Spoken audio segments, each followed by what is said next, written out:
Hello, y'all. I'm back again on this bike. So, this video is going to be about the perception and the way the sociopaths looks at good deeds, right? And throughout life, y'all may have seen this dynamic or heard about it, right?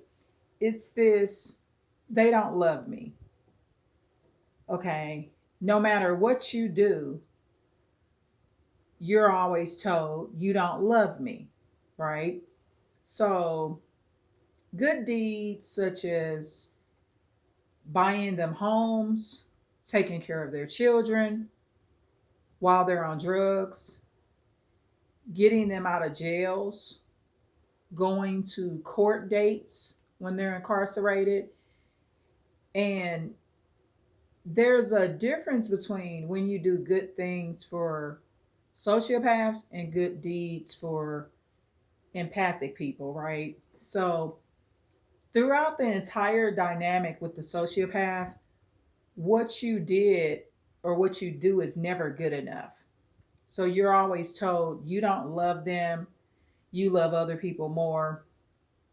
Even though in one case, say you have nephews, nieces, your own children, grandkids, or whatever. So for one person in the family, you may have saved them from being assaulted, went to find them after they had got assaulted.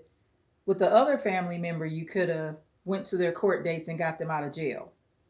But with the other family member, you actually met with detectives to try to work something out so they don't press charges against this juvenile or young adult, right?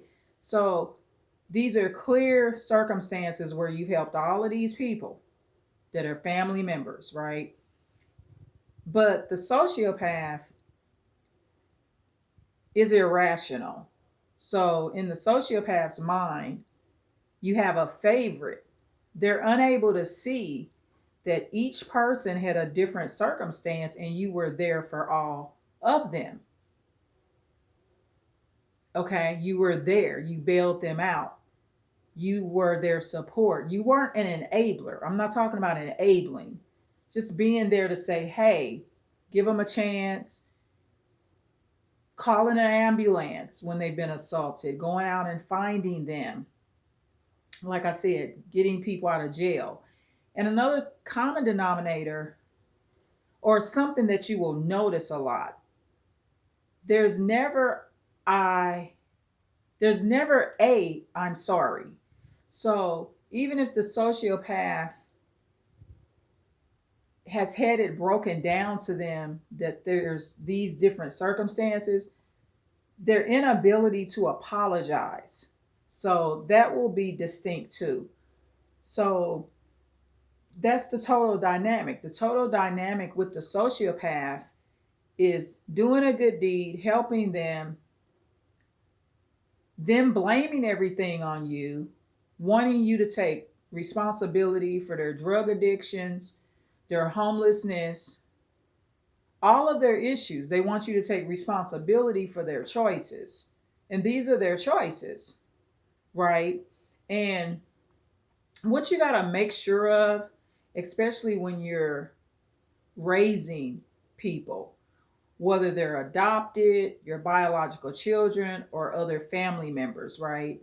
You want to make sure that you try to set the best example, because your best example is going to be your protection for not being the blame for what they're doing.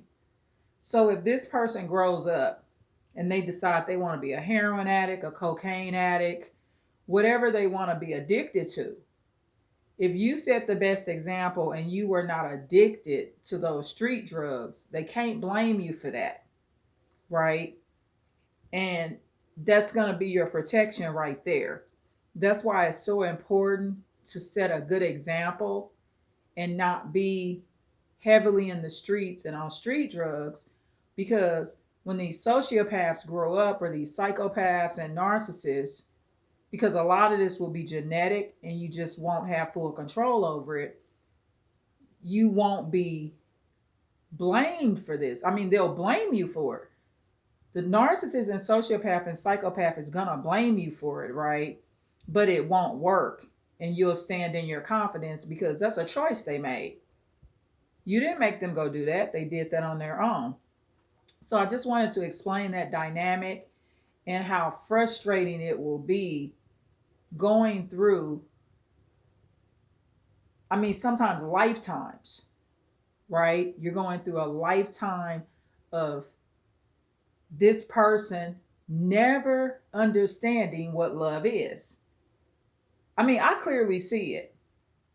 You come bail me out of jail out of the kindness of your heart without me even asking, or you go meet with some detectives to make sure they don't file 3 felonies on me.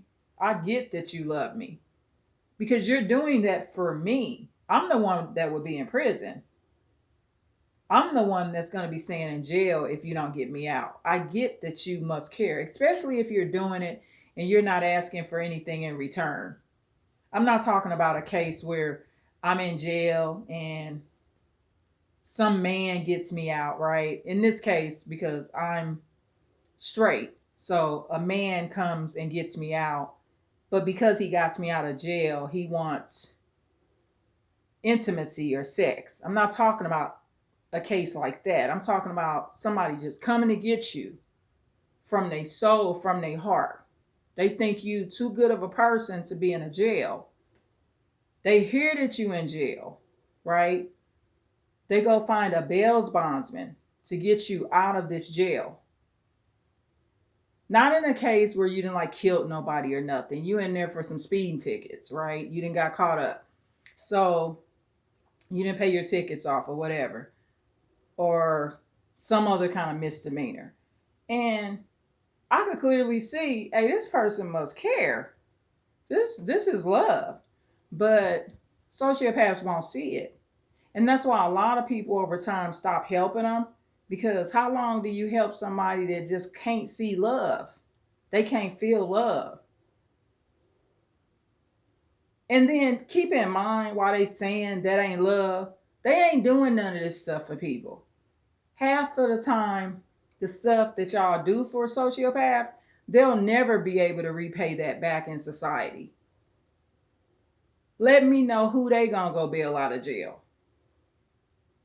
Half the time they're not gonna do it because they too busy committing crimes and in jail themselves. Let me know who butt they gonna wipe on their deathbed. The sociopath gonna be like, "Ooh, I'm not doing that." That's if they even see that your butt need to be wiped. Oh, he or she is fine. Stuff like that. Like, it's just the energy that they give off. That's just how it is. So I just thought that I would explain these dynamics. So please like, share, and subscribe. I'm on this exercise bike. I am almost 9 minutes in. I love y'all. Thank you. Bye.